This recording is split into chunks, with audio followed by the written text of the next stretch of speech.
Welcome to the Mindset Playground. Whether you're thinking about starting your own business or just looking to become inspired, award-winning entrepreneur Lou Ann Hunt is here putting into practice what she teaches every day. She's a certified Canfield trainer in the Success Principles and Diabetes Prevention Program lifestyle coach. So please welcome the host of the Mindset Playground, Lou Ann Hunt.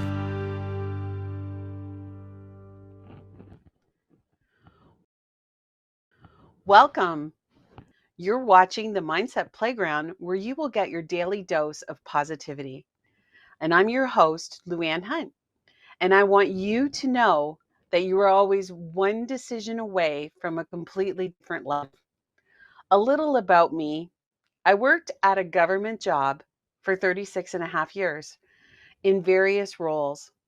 I learned so much while working there. And because I was so young when I started, I was able to work and find my true passion. I went to night classes while I worked during the day and was asked to teach business and marketing classes to fellow adult students. That's when I found my true passion. Teaching was a career I always wanted to pursue. And now I have retired from my government job, and that is my new career. While teaching, I had the opportunity to meet Jack Canfield. He's the co-creator of Chicken Soup for the Soul. He was at a one-day seminar, and I was so moved by Jack's success principles that I knew I had to add these principles to my business classes. Not only do I teach the success principles, but I try to live by these personal development gold nuggets every day. And now it has led me to you and to this show. I can promise you that the Mindset Playground will never be dull or boring. You will laugh, you may cry, but you will always leave with a dose of positivity. I'm so happy you are here joining me on the playground. And now, let's have some fun. So, today's show is dedicated to John. I want to pay tribute to everyone who was involved in 9/11. Yesterday marked the 21st anniversary of the emotional events of 9/11, when two planes hit the World Trade Center in New York. Today, I want to pay tribute to everyone involved in that day and the weeks that followed. I have a very special guest joining me on the playground today. But first, where were you when you first heard that a plane hit the World Trade Center? What were you doing? Let me share with you my story about that day. So it was the scariest moment of my life. I remember like it was yesterday, that beautiful September morning. The weather had been turbulent the day before, with threats of hurricanes and tornadoes. So it was nice to see a bright, clear, sunny morning. I had my favorite radio station tuned in and playing in my vehicle on my way to work. I had to pick up some special confidential papers. And as I loaded the papers into my vehicle, I looked up at the sky and noticed how blue everything looked. It was so nice. So I get into my car and I had my favorite radio station tuned in. And the radio was playing as I got into my vehicle and pulled in to the parking garage where I actually worked. And I put my parking pass into the gate to enter. And I heard the broadcast that a small plane had hit one of the towers at the World Trade Center. My immediate thought was, how strange. Didn't they see it? Shaking my head at the news, I exited my car and crossed the street heading for the main doors of my office building. But sitting out front was a coworker who was waiting for his wife to drop off his lunch. And I asked him if he had heard the news. A plane just hit the World Trade Center. It was official. Everyone will remember exactly what they were doing when the world stood still on September 11th, 2001. Once I was in the office, the news broke that a second plane hit the other tower. And then I watched them tumble to the ground on national TV. Shock and confusion raced through my mind, and I couldn't take my eyes off of the news, even though it was so sad. Was this really happening? The only thing that made this real was the red letters in the bottom corner of the screen that read, "Live breaking news." Such a sad day for everyone. But little did I know that a completely different story was unfolding 3,000 kilometers away in Gander, Newfoundland. A story of kindness, a story of giving, and a story loaded with gratitude. On that morning, there were more than 300 planes in Canadian airspace as they closed the US airports. Those planes were ordered to land immediately throughout Canada. Some landed in Toronto, some landed in Quebec, New Brunswick, and of course, Gander, Newfoundland. Why Gander?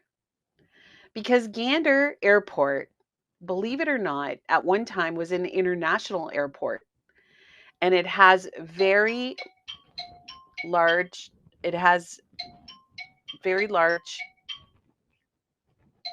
runways, and for almost 24 hours waiting for news, these 38 of those 300 planes, landed in Gander, Newfoundland, leaving 7,000 displaced passengers to sit on the runway for almost 24 hours, waiting for news about what to expect next.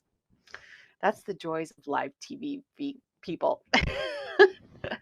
So, as I was saying, the small city of Gander, Newfoundland, had a population of almost 10,000 people.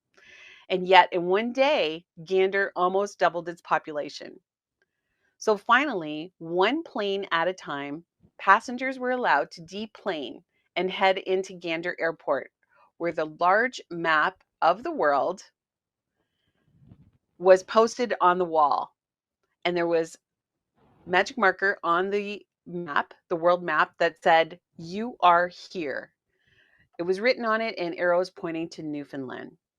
So after being processed, the passengers were taken to community centers, churches, and schools to wait for airspace to reopen 5 days later. Every need was met for these plane people once they deplaned.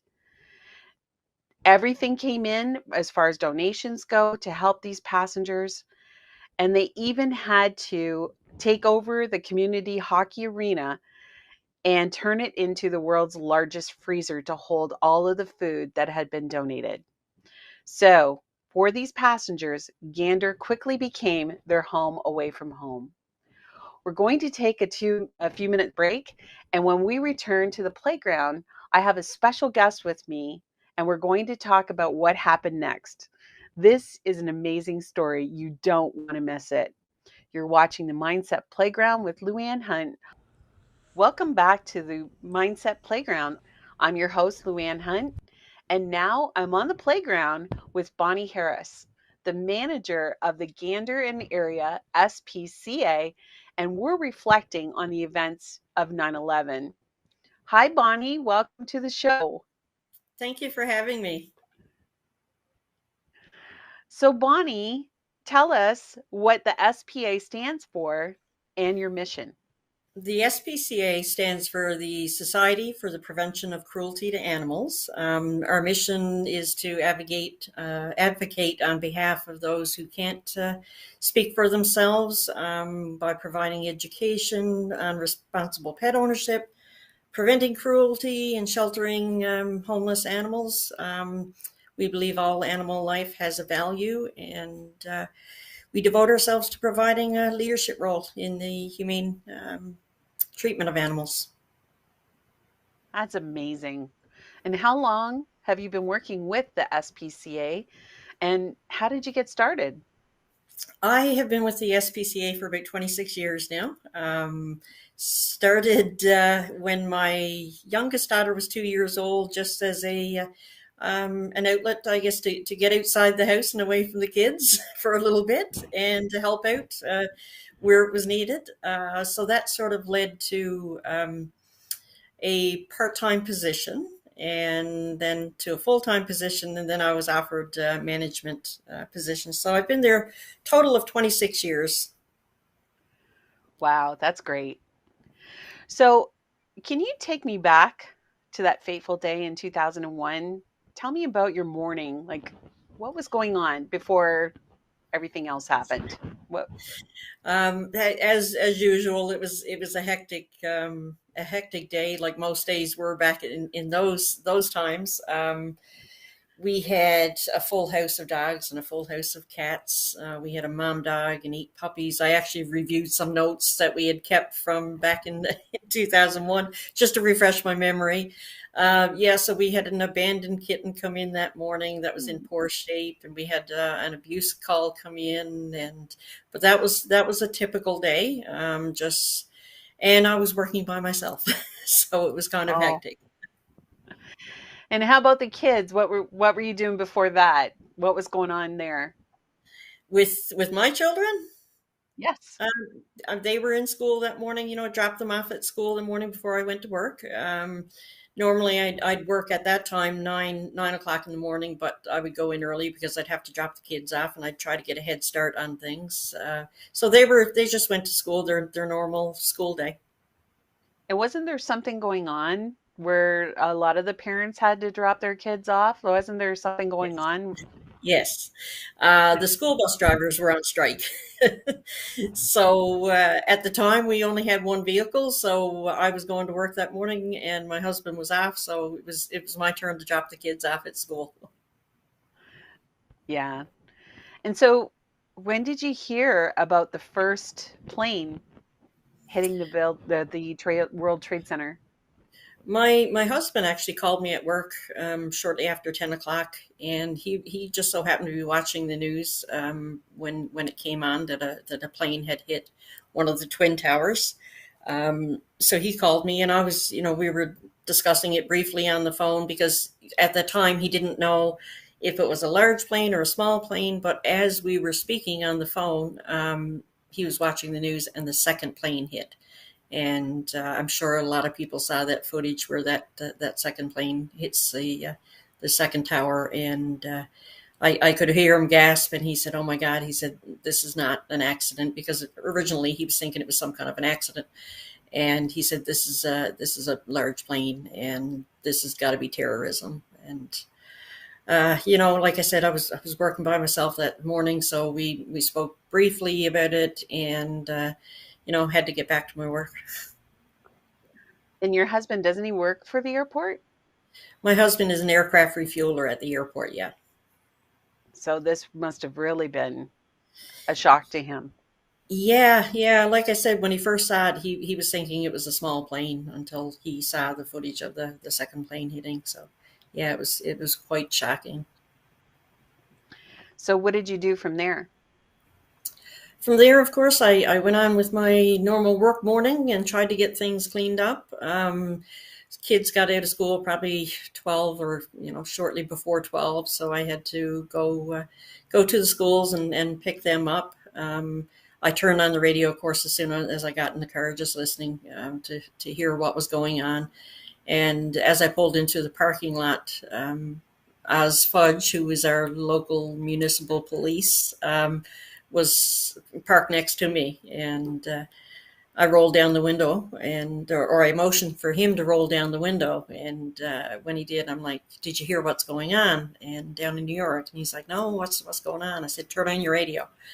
And he turned on his radio, and within probably, I don't know, a minute or 30 seconds, he was gone. And I figured, okay, he's going to see what's going on and what needs to be done. And so the kids came to the car. They got in the car, and my youngest at the time was 8, and I didn't want to go into too much detail what was going on. I didn't want to scare her, and of course, when I got home, my home just so happens to be on the flight path to the runways. And so there was one plane coming in right after the other, and we were like, okay, this is going to be, there's something major going on.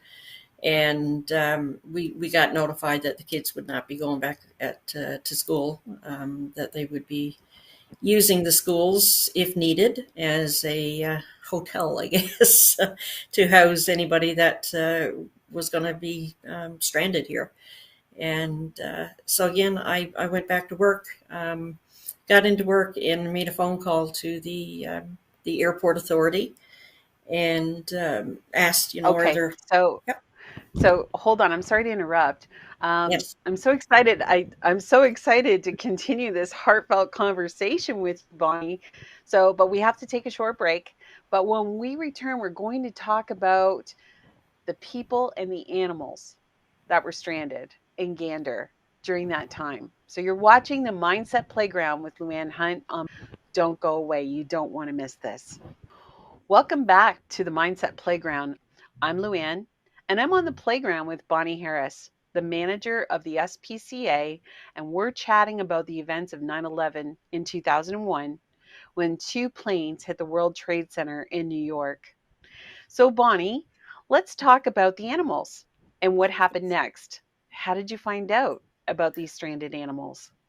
Well, that first day, when I came home lunchtime, of course, my husband he said to me, "Have you checked about to see if there's any animals on the plane?" And I said, I really hadn't thought about it, which I feel guilty for now. But anyway, I got back to the shelter, and I called the airport authority. And it took a while to get a hold of somebody, but I said, I'm calling from the SPCA. I'm just wondering, are there any animals on these planes? And was told, no, there's no animals. So I didn't know any different. And so I just took him for his word and came home after work. And my husband said, did you check? And I said, yeah, there's no animals on board. And him being an aircraft refueler, and he knows when you get planes come in, he said, I can guarantee you there is at least, with 38 planes on the ground, there's at least one plane there that has an animal on it. And I said, well, I was told no. And he said, who'd you call? I told him who I called. He said, listen, call the ground handlers. They have the manifest. They know what's on these planes. And by that time, of course, I couldn't get a hold of anybody with the ground handlers. So first thing the following morning, I placed a phone call to them and was told, yes, there's animals on board. And was had to sort of I didn't get angry, but I had to just basically say, somebody has to go check on them. They've been up in those planes for going on 24 hours at that point, just here in Gander, and God only knows how long they'd been on previous to landing in Gander. Some people fast their animals to when they're traveling, so these animals hadn't had some of them probably hadn't had food or water in maybe 48 hours, and so we were given permission, but there was only they wouldn't allow crowds of people up there. There was only 3 of us. I called one of my coworkers at the time and one of our volunteers, and we just grabbed whatever we could think that we'd need and made our way up to the airport.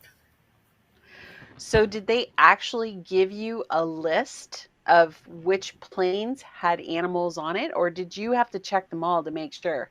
No. What they did was we had to get airport passes, of course, to get on the airport property, and the ground handlers would actually take us out to each plane that had animals because, as I said, they had the manifest, so they knew which ones to go to. So they would drive us to the plane and put up the stairs for us to go to crawl up the stairs to check on the animal and to put fresh food and water and bedding if needed. Quite tight quarters. And I don't know if you've ever seen a Yeah. cargo hold. I did not realize how small they are. So so we would do what we could to get the animal out and get have a good hold of the animal so that it didn't escape us, and change its bedding and put fresh food and water in there.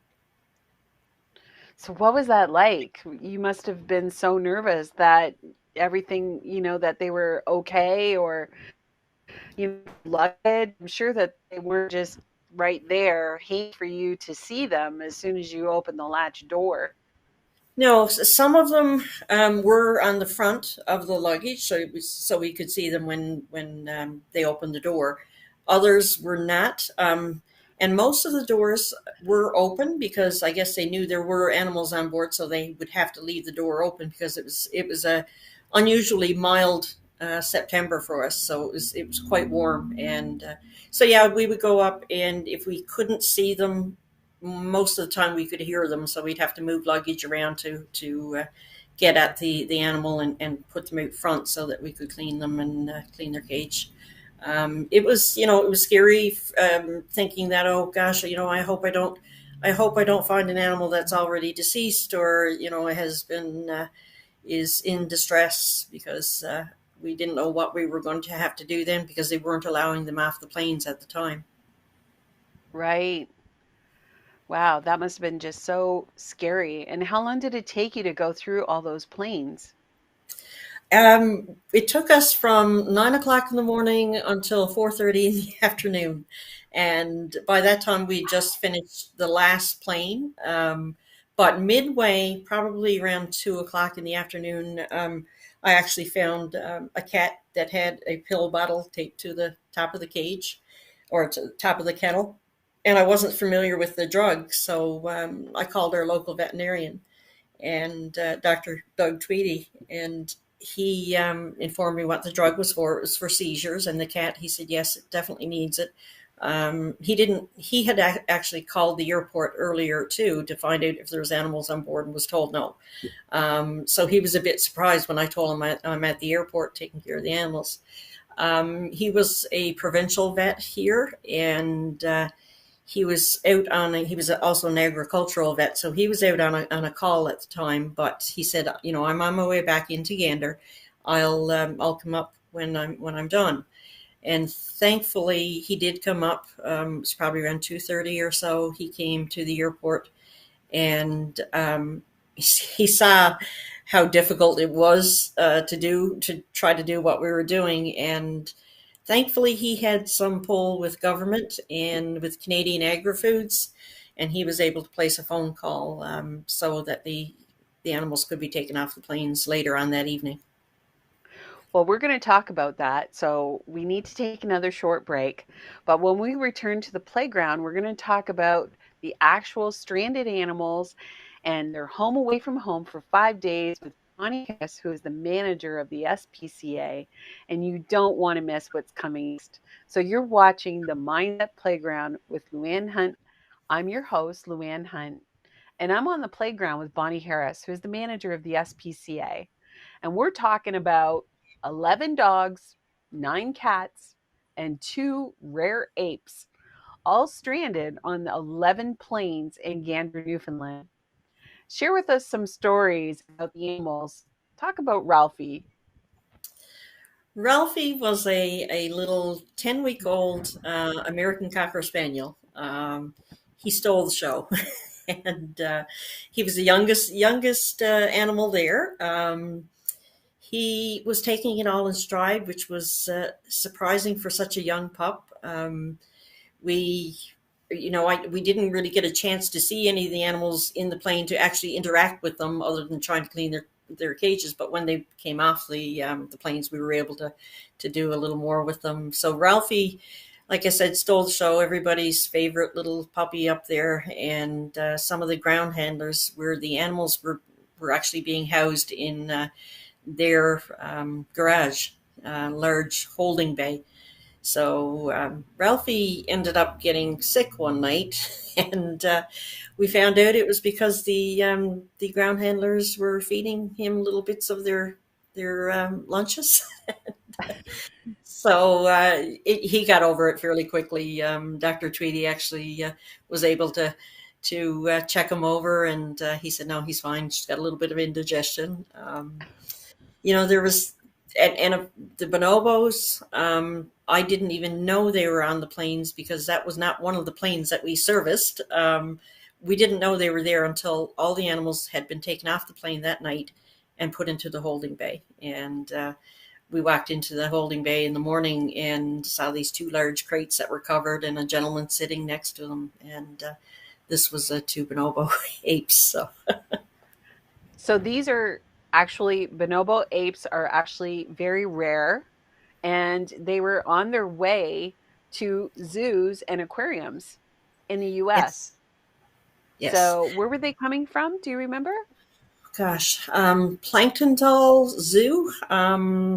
Not exactly sure where that's to, but that was the name of the zoo. So they were, I think, it's Denmark, Sweden, that area of the world. Yeah, so they were, their caretaker was very particular about what they were going to be fed and trying to keep them as calm as possible. And their crate was a large crate. It had a perch in it that they would sit up on. And we provided the fresh vegetables and food for them. So they did, they did fairly well there. They would get excited when we would come in the morning to take the dogs out for their little walk, and they would start barking along with the dogs. So they would watch us and intently to see what we were doing, and maybe they were watching the dogs and the cats more than they were watching us, but they were quite interested in it. Oh, great. So they were fun and taking it all in stride and just having a good time, were they? I don't know if they were having a good time being, kept in the crates, because they weren't allowed out of the crates. Now the dogs and Ah, cats, we were able to take them. We would take the dogs out for short walks around the property, and not off airport property, but on the property.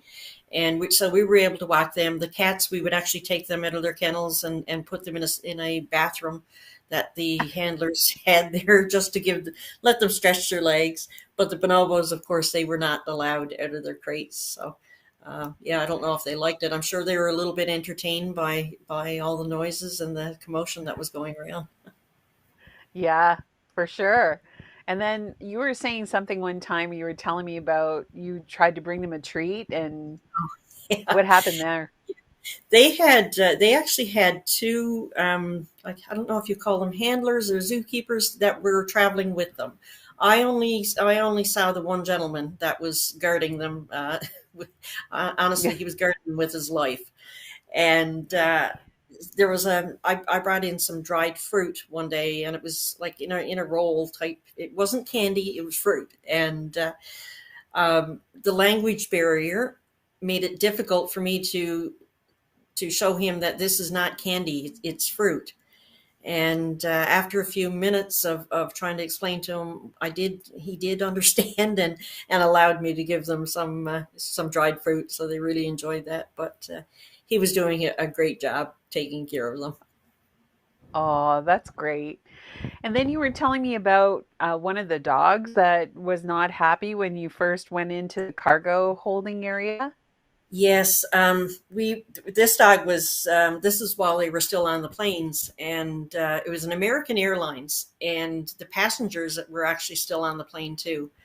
And we went up into the cargo hold, and this one dog was not happy to see strangers. And he was growling and baring his teeth, and he wasn't vicious or anything, but I can only imagine what he was feeling and the confusion he was feeling.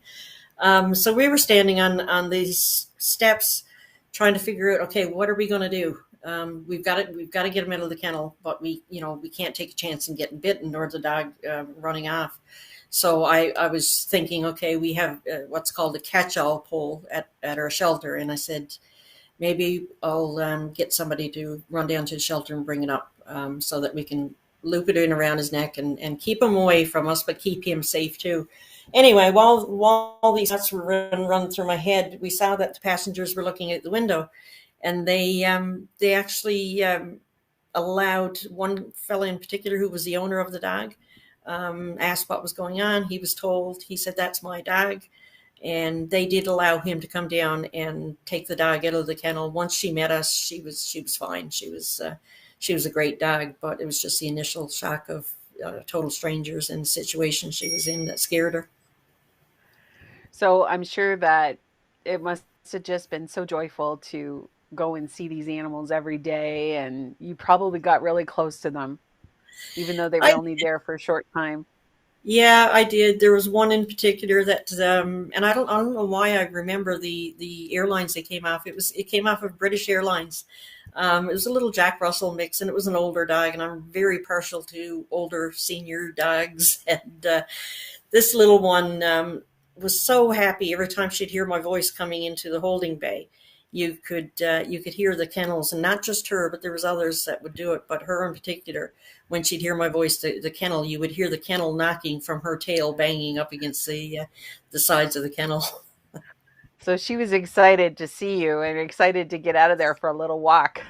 Yes, yes, for sure. That's so wonderful. What would we have done without you guys? So I'm sure when it was time to go home, I bet you guys were sad to see them go.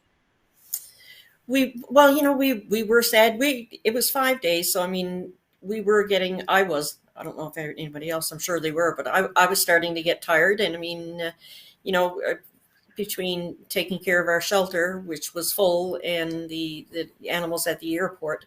When we heard they were going, it was a little bit of, I guess, oh, good, they're going home, but a little bit of, okay, well, we won't have to take care of that one now.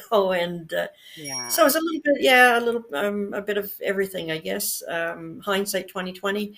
I wish we had left notes on the kennels saying, here's our number, here's our email address. Let us know that your animal got home safe and sound. But too busy to do that. Yeah.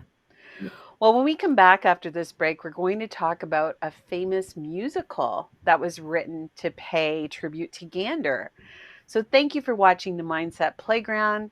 I'm Luann Hunt. I'm your host. Welcome back to the Mindset Playground. I'm your host, Luann Hunt, and I'm on the playground with Bonnie Harris. And we're talking about the 9/11 events and Gander, Newfoundland. So, Bonnie, thank you so much for coming on the playground with me today. And tell us quickly about Come From Away. Come from away. We had two, what I thought were students that came to Gander on the 10th anniversary of 9/11. They interviewed, I would say, hundreds of people, and Irene Sankoff and David Hine are both animal people. They wanted to hear my story. They came to the shelter, told them my story. They told me they're doing a musical, and my first impression was a musical on 9/11.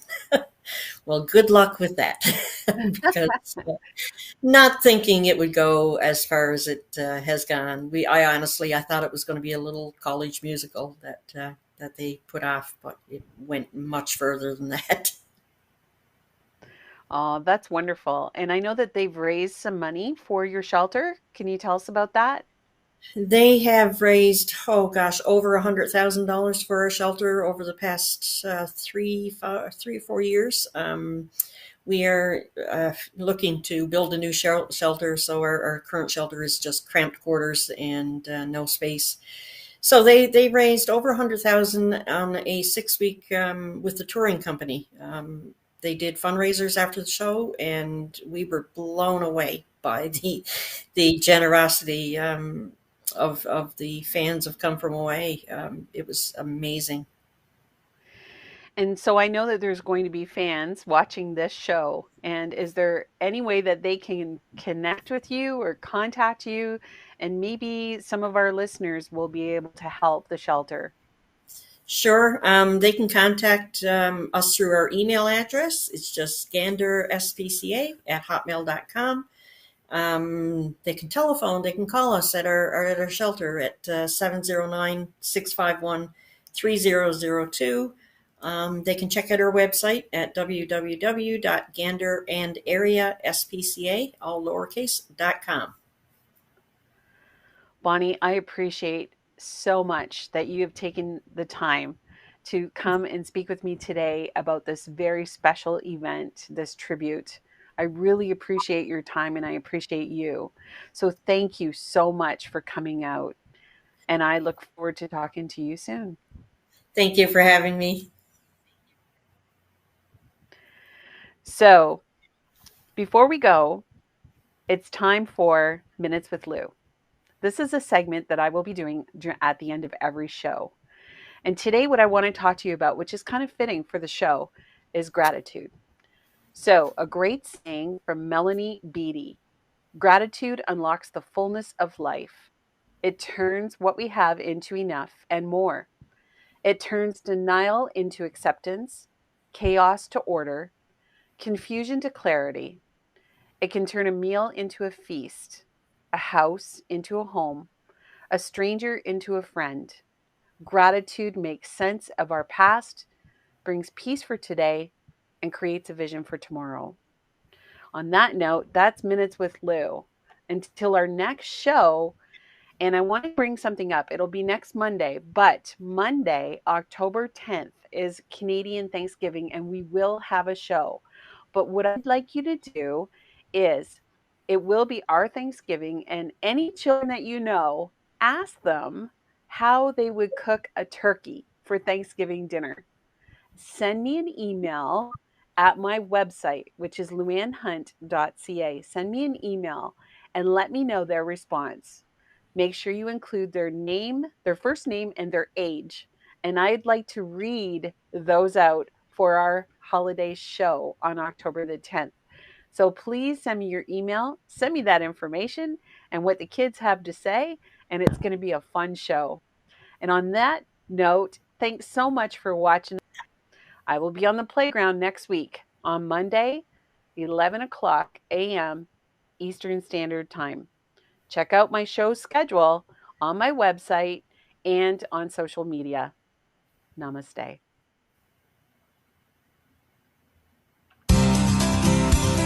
This has been the Mindset Playground with host Luann Hunt. Tune in each week for another daily dose of positivity right here on the Mindset Playground.